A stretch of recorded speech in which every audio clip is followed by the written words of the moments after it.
सोनम और बबीता अपने परिवार के साथ देवघर में रहती थीं। दोनों सास बहू में माँ बेटी जैसा प्यार था, जिसे देखकर मोहल्ले की औरतें जलती थीं। एक दिन, अरे बबीता, आज शाम को रेखा के यहाँ कीर्तन का प्रोग्राम है, आप आइएगा ना? जी ज़रूर। वही तो, कम से कम इस बहाने बहुओं से भी छुटकारा मिल जाएगा थोड़ी समय के लिए। कैसी बातें कर रही है रजनी, मेरी बहू तो साथ आएगी। सोनाली कितना अच्छा भजन गाती है, तुमने नहीं सुना? मैं तो रोज़ सुनती हूँ अपनी बहू से भजन।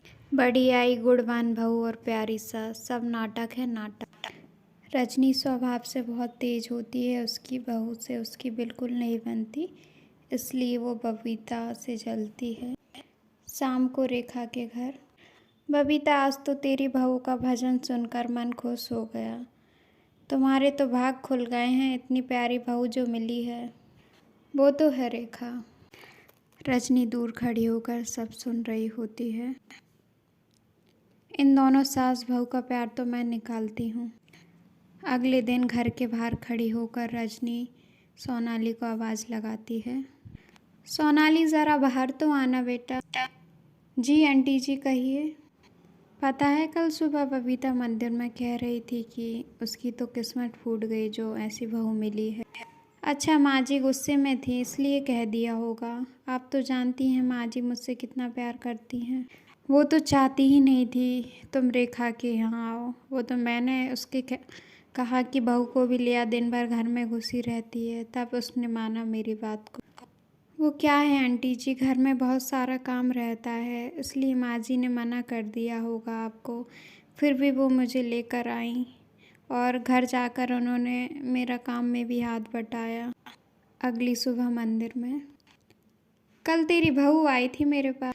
आई होगी, सबसे मिलजुल कर रहती है ना।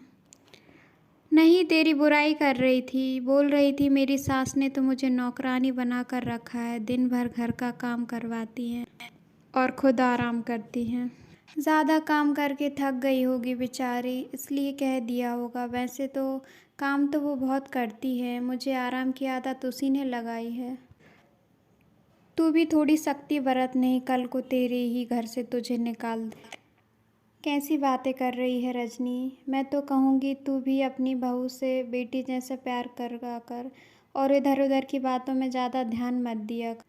बबीता घर आकर, तू तो जानती है रजनी कितना जलती है हम दोनों का प्यार देखकर, इसलिए मेरे कान भर रही थी। पर रजनी दोनों सास बहू के प्यार में फूट नहीं डाल पाती और वो दोनों प्रेम से रहती हैं और किसी की बातों में नहीं आती।